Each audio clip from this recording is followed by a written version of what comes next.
বন্ধুরা, পুরুষোত্তম মল মাসে সর্বশ্রেষ্ঠ ব্রত হল পদ্মিনী একাদশীর ব্রত। ভগবান বিষ্ণু এই পদ্মিনী একাদশী সম্পর্কে স্বয়ং বলেছেন, যে ব্যক্তি ভক্তি সহকারে এই পদ্মিনী একাদশীর ব্রত পালন করে থাকেন তাকে আমি তার ইচ্ছা অনুসারে ফল প্রদান করে থাকি। বন্ধুরা, এই বছর জ্যৈষ্ঠ মাস হল মলমাস বা অধিক মাস। আবার অনেকে এই মাসকে পুরুষোত্তম মাসও বলে। আর সেই কারণে প্রায় ৩ বছর পর এই বছর আমরা পদ্মিনী একাদশীর ব্রত পালনের সুযোগ পাব। প্রতি বছর আমরা এই একাদশী তিথি পালনের সুযোগ পাই না। যে বছরে মল মাস বা অধিক মাস থাকে সেই বছরেই পদ্মিনী একাদশীর ব্রত পালন করার সুযোগ হয়। সুতরাং আপনারা বুঝতেই পাচ্ছেন, অন্যান্য একাদশী অপেক্ষা এই পদ্মিনী একাদশী অনেক বেশি গুরুত্বপূর্ণ এবং মাহাত্ম্যপূর্ণ। যে কারণে এই একাদশী তিথিকে পুরুষোত্তম মাসের সর্বশ্রেষ্ঠ একাদশী বলে গণ্য করা হয়। মনে করা হয় এই একাদশী ব্রত পালন করলে ভগবান শ্রী বিষ্ণুর কৃপা লাভ করা যায়। বন্ধুরা, আজ এই ভিডিওতে আমরা পদ্মিনী একাদশীর ব্রত কথা শ্রবণ করব। তার আগে জেনে নিই পদ্মিনী একাদশী কবে পড়েছে, তার সঠিক সময় কখন এবং এর পারণ সম্পন্ন হবে কখন, এবং কিভাবে এই পদ্মিনী একাদশীর ব্রত পালন করবেন। পদ্মিনী একাদশী পালিত হবে ২৭শে মে ২০২৬, বাংলার ১২ই জ্যৈষ্ঠ ১৪৩৩ বুধবার। একাদশীর তিথি শুরু হচ্ছে ২৬শে মে ২০২৬, বাংলার ১১ই জ্যৈষ্ঠ ১৪৩৩ মঙ্গলবার দিবা ৭টা ৫৩ মিনিট।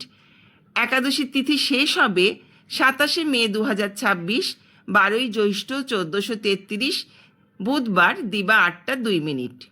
বন্ধুরা, যারা এই পদ্মিনী একাদশীর ব্রত পালন করছেন তারা নিশ্চয়ই জানেন ব্রত পালনের সঙ্গে ব্রত কথাটি শ্রবণ করা অত্যন্ত গুরুত্বপূর্ণ। আবার যারা কোনো কারণবশত ব্রত পালন করতে পারছেন না, তারাও যদি এই ব্রত কথাটি অন্তত একবারের জন্য শ্রবণ করেন তবে ব্রতের পূর্ণ ফল অনেকাংশে লাভ করতে পারবেন।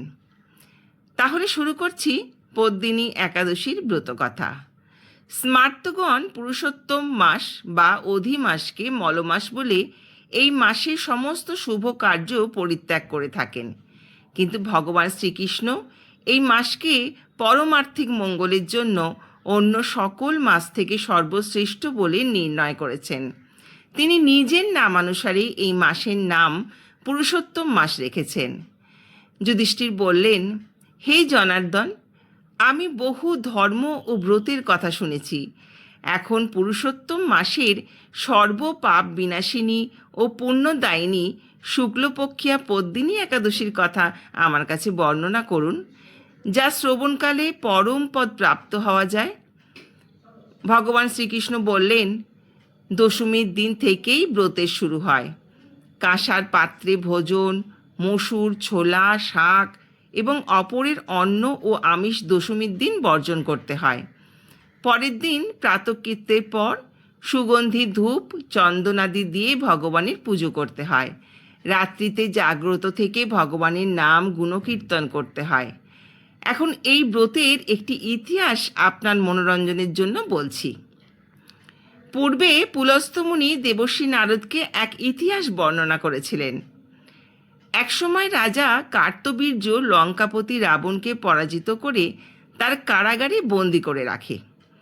পুলস্ত্য মুনি রাজার কাছে রাবণের মুক্তি প্রার্থনা করেন। মুনির আজ্ঞায় রাজা রাবণকে মুক্ত করে দেন। এই আশ্চর্যজনক কথা শুনে নারদ পুলস্ত্য মুনিকে জিজ্ঞাসা করেন, হে মুনিবর, ইন্দ্রসহ সকল দেবতা যেখানে রাবণের কাছে পরাজিত হয়েছিল, সেখানে কিভাবে কার্তবীর্য রাবণকে পরাজিত করল? কৃপা করে তা বলুন। পুলস্ত্য মুনি তখন নারদের কাছে কার্তবীর্যের জন্ম রহস্য বর্ণনা করেন। ত্রেতা যুগে হৈহ বংশে কীর্তবীর্য নামে এক রাজা ছিলেন। মহস্মতিপুরে তার রাজধানী ছিল।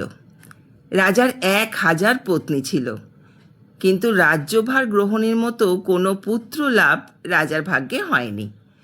দেবতাদের আরাধনাতেও সুফল মেলেনি তার। অবশেষে সাধুদের আজ্ঞানুসারে বিভিন্ন ব্রত পালন করলেন। তথাপি রাজা ছিলেন অপুত্রক। মন্ত্রীর ওপর রাজ্যভার অর্পণ করে তপস্যায় যাবেন বলে স্থির করলেন রাজা কৃতবীর্য। রানী মহারাজ হরিশ্চন্দ্রের কন্যা পদ্মিনী ছিলেন অত্যন্ত প্রতিব্রতা। স্বামীর সঙ্গে তিনিও তপস্যার জন্য মন্দার পর্বতে গমন করলেন।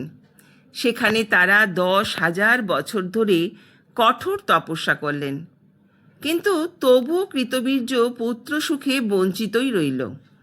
রানী পদ্মিনী মহাসাধ্বী অনুসূয়াকে জিজ্ঞাসা করলেন, হে সাধ্বী, পুত্র লাভের জন্য আমার স্বামী 10,000 বছর তপস্যা করেও বিফল হয়েছে। এখন যে ব্রত পালনে ভগবান প্রসন্ন হন এবং অতি শ্রেষ্ঠ পুত্র লাভ হয়, এমন কোনো উপায় বিধান করুন। পদ্মিনীর প্রার্থনায় অনুসূয়া প্রসন্ন হয়ে বললেন, 32 মাস অন্তরে এক অধিমাস বা পুরুষোত্তম মাস আসে। এই মাসে পদ্মিনী ও পরমা 2 একাদশী। এই ব্রত পালন করলে পুত্রদাতা ভগবান শীঘ্রই প্রসন্ন হবেন। অনুসূয়ার নির্দেশে পদ্মিনী পরম শ্রদ্ধায় এই একাদশী ব্রত পালন করলেন। সেই ব্রতে সন্তুষ্ট হয়ে স্বয়ং ভগবান গরুর বাহনে আরোহণ করে পদ্মিনীর সম্মুখীন উপস্থিত হলেন। ভগবান বললেন, হে ভদ্রে, আমি প্রসন্ন হয়েছি। পুরুষোত্তম মাসের সমান কোনো মাস আমার প্রিয় নয়। এই মাসের একাদশী আমার পরম প্রিয়। তুমি সেই ব্রত যথাযথ পালন করেছ, তাই আমি তোমার ইচ্ছানুরূপ বর প্রদান করব। ভগবানের স্তব করে রানী বললেন, হে ভগবান, আমার স্বামীকে আপনি বরদান করুন। ভগবান তখন রাজার কাছে এসে বললেন, হে রাজেন্দ্র, আপনার অভিলাষিত বর প্রার্থনা করুন। মহানন্দে রাজা বললেন, হে জগৎপতি মধুসূদন, দেবতা, মানুষ, নাগ, দৈত্য, রাক্ষস আদি কেউ তাকে পরাজিত করতে পারবে না, এমন পুত্র আমি প্রার্থনা করি। রাজার প্রার্থনা অনুসারে বরদান করে ভগবান অন্তর্হিত হলেন। তারা পত্নীসহ নগরে ফিরে এলেন। যথাসময়ে রানী পদ্মিনীর গর্ভে মহাবলশালী এক পুত্রের জন্ম হয়। মহারাজ কৃতবীর্য পুত্রের নাম রাখেন কার্তবীর্য।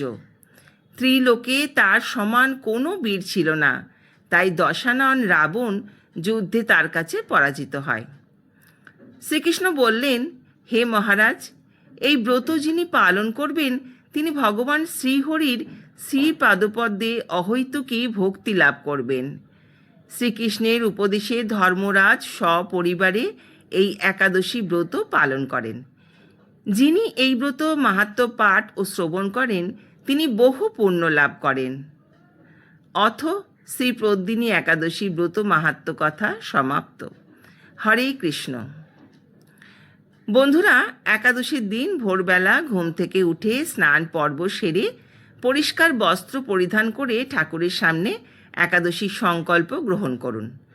সম্ভব হলে এই দিন হলুদ রঙের কোনো বস্ত্র পরিধান করুন। এরপর ভগবান শ্রী বিষ্ণুর সামনে হাত জোড় করে অথবা হাতে সামান্য জল ও ফুল নিয়ে সংকল্প করুন।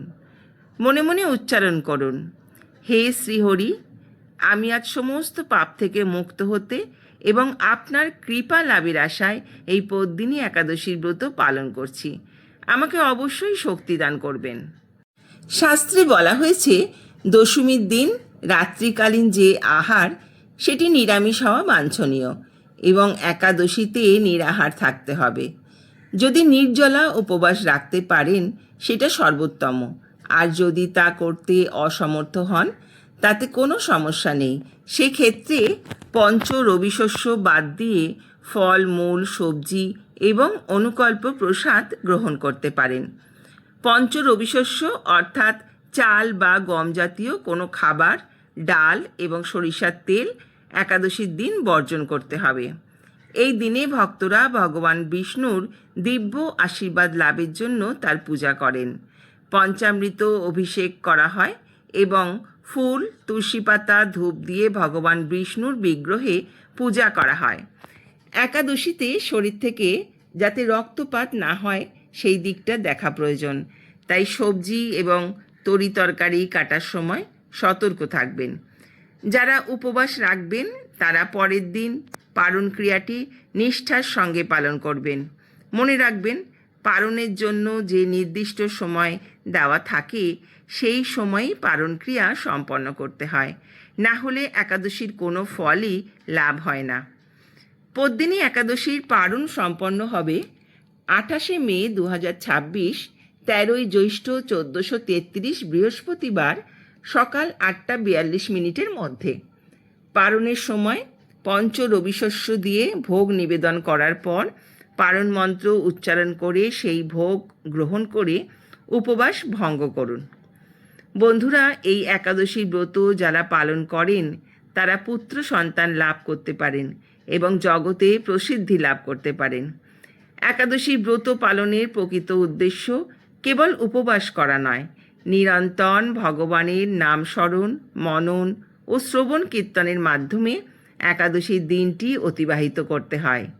এই দিন যে কোনো রকমের পরনিন্দা, পরচর্চা, মিথ্যা ভাষণ, রাগ পরিহার করুন এবং শ্রদ্ধা ও ভক্তির সঙ্গে একাদশীর ব্রত পালন করতে থাকুন।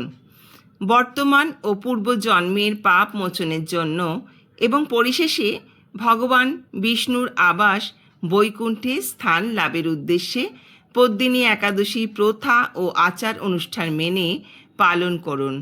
হরে কৃষ্ণ কৃষ্ণ কৃষ্ণ হরে হরে, হরে রাম রাম রাম হরে হরে। সর্বশেষে এখানে একাদশীর সংকল্প মন্ত্র এবং পারণ মন্ত্র দেওয়া রইল, প্রয়োজনে ব্যবহার করবেন। ভিডিওটি ভালো লাগলে অন্যদের শেয়ার করে তাদেরও শোনার সুযোগ করে দিন। আপনারা সকলে ভালো থাকবেন, সুস্থ থাকবেন। ধন্যবাদ। আসছি পরবর্তী ভিডিও নিয়ে।